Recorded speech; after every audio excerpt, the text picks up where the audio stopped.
도입에서도 얘기를 했겠지만 한 번 더 강조를 하면 지하로부터의 수기 1부가 지하, 2부가 진눈깨비에 관해서입니다. 1부가 이론이라면은 2부는 이제 실제에 해당하고 1부 지하가 허무주의 40대 백수, 그 다음에 이제 2부가 20대 청년 관리고 낭만적 이상주의, 이렇게 볼 수 있습니다. 그러니까는 그 20대 청년의 낭만적 이상주의가 20여 년의 세월을 거치면서 허무주의로 바뀌었다, 이렇게 볼 수 있고, 그 다음에 이제 그 20대 청년의 몽상가 테마, 이게 이제 초기 도스옙스키 소설에서 굉장히 중요한 것 중에 하나인데요. 그게 이제 역시나 20여 년의 시간을 거치면서 지하성으로 바뀌었다라고. 꿈꾸다가 지상에서 꿈꾸다가 안 돼가지고 지하로 들어가가지고 이제 아주 지하인이 됐다가 다시 이제 올라가는 이런 식의 이제 흐름을 우리가 볼 수 있겠네요. 일종의 변태라고 할 수 있을 거예요. 그리고 이제 여기서 어떻게 되느냐인데, 그러니까 몽상가가 지하인으로 바뀌었잖아요. 변태인데요. 이 형태가 바뀌었단 말이에요. 그저 번데기를 입어요. 그리고 탈각, 번데기를 벗고 날아야죠. 이제 이게 축축한 날개를 털고 꽃가루가 아니라 이 날개에 묻은 이 가루를 또 털고 이제 날아가야죠. 그러면 이제 라스콜리니코프나 뭐 무시킨이나 스타브로긴이나 이제 이런 주인공이 되는 건데, 거기까지 가는데 어쨌거나 이제 도스옙스키는 성공을 했고요. 지금 지하로부터의 수기는 특히 이제 2부를 볼 건데, 그 스토리를 보면 그만한 스토리를 만들지를 못합니다. 예. 근데 이제 의미가 있으니까 우리가 이제 보는 건데, 전체적으로 그래서 구성이 요 진눈깨비에 관하여 이 부분이 이러저러한 청년이 어 어쩌다가 이런 지하에 빠졌나, 그러니까 이 청년이 지하에 오기 전에 어떤 모습이었냐를 보여주는 거예요. 그래서 1부, 2부는 시간순으로는 이제 역순입니다. 자, 2부로 들어갑니다. 2부를 보면 화자는 24살입니다. 그 다음에 관리고요. 그리고 이제 자기 나름의 어떤 사건을 만들거나 사건에 연루되는 그런 모습인데, 그 사건이라는 게 너무 시시하고 재미가 없어요. 그래서 이제 이게 소설로는 엄밀한 의미에서 소설로서 그렇게 재미있다고 이제 말을 못하는 건데요. 예를 들자면 이제 당구장인데 거기서 어떤 장교와 마주쳤다. 근데 이 장교가 자기를 되게 무시하는 거예요. 야, 너 뭐야 하고 무시를 했으면 좋겠는데, 그 정도의 무시가 아니라 이렇게 잡아가지고, 이렇게 사람이 이렇게 서 있는데 이렇게 딱 잡아가지고 이렇게 딱 옮겼단 말이에요. 그러니까 이거를 나를 사람도 아니고 무슨 빗자루 이런 취급을 했다 이래갖고 굉장히 막 혼자서 막 그 뭐라 해야 되나 분노해가지고, 이거를 내가 뭐야 복수를 해야겠다 이렇게 생각해요. 그래서 소설을 씁니다. 비방하는 소설을 써서 출판사에 보내기도 하지만 당연히 대짜 맞고, 결출을 신청하는 펼치를 쓰지만 당연히 붙이지 않아요. 다행히 진짜 안 붙여요. 하지만 도저히 복수를 안 하고는 안 되겠다라는 생각이 들어가지고 월급까지 가부를 하고 장갑과 모자를 사고 새 코트 깃을 맞추고 이렇게 합니다. 그리고 이제 벼르고 벼르다가 이제 복수를 하게 되는데, 어떻게 하냐면 길거리에서 저기 장교가 와요.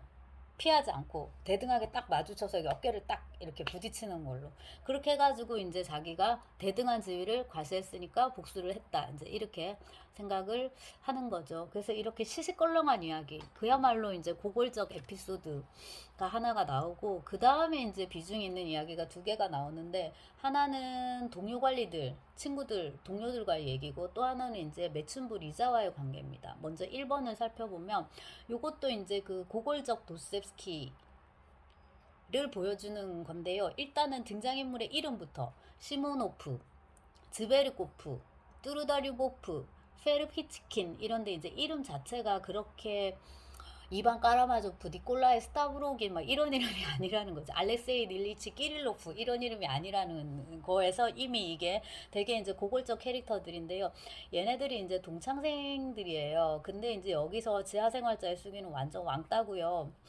그 지하생활자가 되게 이제 그 사람을 안 만나고 이렇게 하는데, 자기도 너무 외로워가지고 이제 이게 사람을 만나러 갈 때가 있는데, 목요일인가 이제 언제 너무 이제 친구를 만나고 싶은데 이 안톤 세토치킨 그 게장 과장 그날은 사람 접견을 안 해요. 그러니까 이제 만나러 갈 데가 없는 거예요. 그래서 친구들이 자기 싫어하는 줄 알지만은 이 시모노프 집을 갑니다. 시모노프 집을 갔는데 여기서 이제 즈베르코프가 정근을 간다는 걸 알게 돼요. 그래서 정근을 가는 즈베르코프의 환송회를 연다는 거를 알게 됩니다. 근데 친구들이 다 원하지 않아요, 얘를. 근데 거기에 참석을 하거든요. 그리고 이제 친구들이 얘가 오는 거를 싫어하기 때문에 일부러 시간도 잘못 가르쳐 줘요. 그러니까 6시가 약속인데 잘못 가르쳐 주고 지 혼자 또 빨리 가가지고 거기서 이제 말하자면 창피를 또 당하기도 하고, 그 다음에 결정적인 게 뭐냐면 회비인데, 그러니까 모임을 가지려면 당연히 회비를 내야 되잖아요. 근데 지하생활전 돈도 없어요. 그래갖고 친구한테 또 시모노프인가 누구한테 또 돈도 구워달라고 하고, 지난번에 빌려간 것도 안 갚았잖냐고 그랬더니 야 너 그러기냐, 그래도 빌려주소 이렇게 얘기를 해요. 돈이 없다 이러니까 너 돈 있는 거 아는데 나한테 또 왜 거짓말을 해서 돈 내놔 빌려줘 이런 식으로 해서, 들어보시면 이제 얘기하는 것도 되게 재미가 없을 정도로 찌질한 이제 이런 식의 스토리를 가지고서 도대체 작가가 무슨 얘기를 하려고 할까 싶잖아요. 그러니까 여기서 이제 핵심은 뭐냐면, 지하생활자는 책을 되게 많이 읽은 걸로 나와요. 그래서 이런 낭만적이고 감상적인 작품을 읽고 자기 나름대로 굉장히 아름답고 숭고한 것에 대한 어떤 표상이 있습니다. 그래서 그거를 현실에서 실현해 보려고 하는 거예요. 이렇게 친구들과의 만남에서 나는 니네들을 전부 다 사랑한다.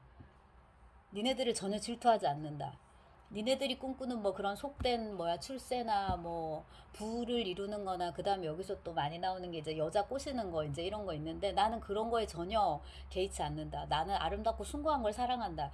이런 식의 이제 낭만적인 어떤 이상에 목말라 하는데, 이게 이제 이 페테르부르크의 현실과 부딪혀서는 굉장히 기괴한 불협화음을 낸다라는 게 이제 핵심인데, 이거를 실제 소설 속에서 살펴보면 너무 지루한 거예요. 그리고 이제 지하생활자 너무 웃기고, 친구들은 아무도 그에게 관심을 안 갖는데 이제 자기 혼자 되게 화가 나가지고 점이 지금 떠들고 있죠. 이렇게 친구들끼리 모여서 떠드는데 저 뒤에서 혼자 왔다 갔다 하는 거예요. 일부러 큰 소리를 내면서. 그러니까 이제 그 뭐라 그러나 서빙하는 사람 이 왔다 갔다 하면서 이 사람 뭐야 하면서 또 힐끔힐끔 쳐다보고. 그래서 한마디로 고골적 도스옙스키 초기에 우리가 많이 읽었던 그런 이제 모습을 여기서 보여주고요. 그 다음에 이제 그 갑자기 지하생활자가 미친 척하고 막 이렇게 열변을 토하는데, 그것도 아무도 호응해주지 않고 오히려 비웃음만 사고, 나 니네들 다 용서할게 화해합시다, 자 이제 결투 이런 것도 필요 없고 우리 얼싸안고 화해합시다 이러는데, 이것도 완전 광대 노름으로 전략하게 되고 이런 것들. 그래서 한마디로 되게 이제 재미가 없습니다. 웃기게 읽을 수도 있어요. 근데 우리가 40년대 도스옙스키를 읽으면서 이거를 이렇게 많이 읽었는데 60년대 도스옙스키에게서 또 이걸 읽어야 되나 하는 생각이 막 이렇게 들죠. 근데 다행히 길지 않고, 그 다음에 이제 저는 연구자니까 조금 다른 맥락에서 보자면은, 이 지하로부터의 수기가 1864년에 나왔는데, 도스옙스키가 분신, 그 문제 많은 문제적인 소설 분신을 개작한 게 이 무렵입니다. 그래서 이름도 똑같아요. 안톤 안토노비치 세토치킨 과장. 여기도 똑같이 안톤 안토노비치 세토치킨 이런데요. 이런 식으로 관청 이야기를 자기가 잘 못 쓰는데 자꾸만 이걸 쓰려고 하는 것이야. 분신도 마찬가지, 이것도 마찬가지입니다.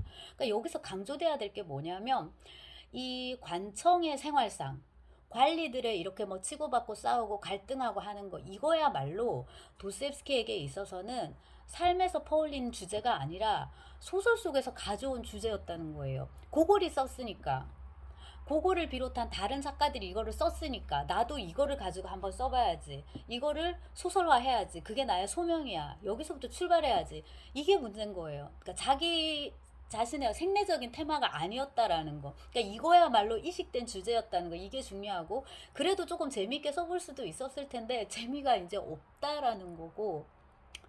또 하나, 여기 분신을 이제 쓰면서 클라라 올스피에브나 베렌데프, 그러니까는 그 올스피 이바노비치의 고명딸의 이제 그 뭐야 생일 파티가 나오잖아요. 근데 거기서는 이제 정말 연애 같지 않은 진짜 그지 같은 연애담이 이제 나오는데, 그나마 이제 여기서는 여주를 조금 살려서 매춘부의 형상으로 이름도 리자고 좀 접촉도 하는 걸로 이렇게 이제 그렸습니다. 그래서 그 부분이 여기 동창들 얘기보다는 조금 더 이제 읽을만 하고요. 다시 그 동창들 얘기를 잠깐 하면서, 결투를 한 해 만에 아니야 내가 니네들을 용서해 줄게 만에 하면서 지하인 스스로 아이고 이건 내가 생각해도 너무 노답이다. 내가 지금 무슨 지금 짓거리를 하고 있지? 하고 생각하는데 내가 생각해도 이건 너무 웃긴 거야. 왜냐하면 이런 말이나 이러한 갈등이나 이런 것들은 모두 어디서 나왔다? 뿌시킨과 레르몬토프의 소설에서 나온 것이다. 이거를 지하생활자도 다 알고 있다는 거죠. 그러니까 친구와 갈등을 겪고 결투를 하고 복수를 하고 혹은 복수하지 않고 복수할 수 있는 그 순간에 됐다. 내가 너한테 쏘기로 했던 그 일발은 쏘지 않고 남겨두겠다. 뭐 이러고 너의 그 뭐 떠는 모습을 봤으니까 나는 이제 떠나겠다. 뭐 이러면서 이제 이게 뿌시킨의 실비오에 나오는 겁니다. 그다음에 이제 레르몬토프의 빼초린 같은 경우에도 그 이번 학기에 수업은 하지 않네요. 아무튼 근데 이 채널에 보면은 레르몬토프가 있습니다. 거기도 이제 결투가 나오는데 거기서 이제 비장하게 결투를 해서 결과적으로는 그루시니츠키를 빼초린이 죽이게 되죠. 소설 바깥에서는 마르티노프가 그 작가 레르몬토프를 작가이자 시인인 레르몬토프를 이제 죽이게 되는데 어떤 의미에서 이제 대비극이라 할 수 있죠. 그 다음에 이제 작가이자 시인인 뿌시킨도 마찬가지로 현실 속에서는 단테스한테 맞아 죽으니까 총에 맞아 죽으니까 다 이제 결투로 해서 파멸해서 비극인데 그 작품 속에서는 또 다른 식으로 형상화 되거든요. 그거를 지하생활자는 다 알아요. 그러니까 작품 속의 비극도 알고 작가들의 비극도 다 알고 그거를 자기가 이거 문어적으로 아는 거잖아요. 이걸 이제 자기 삶 속에서 그대로 이식하려고 하니까 이게 뭐야 코믹할 수밖에 없다. 라는 거고 그거를 그 자신이 누구보다도 더 잘 알고 있다. 요게 이제 핵심입니다.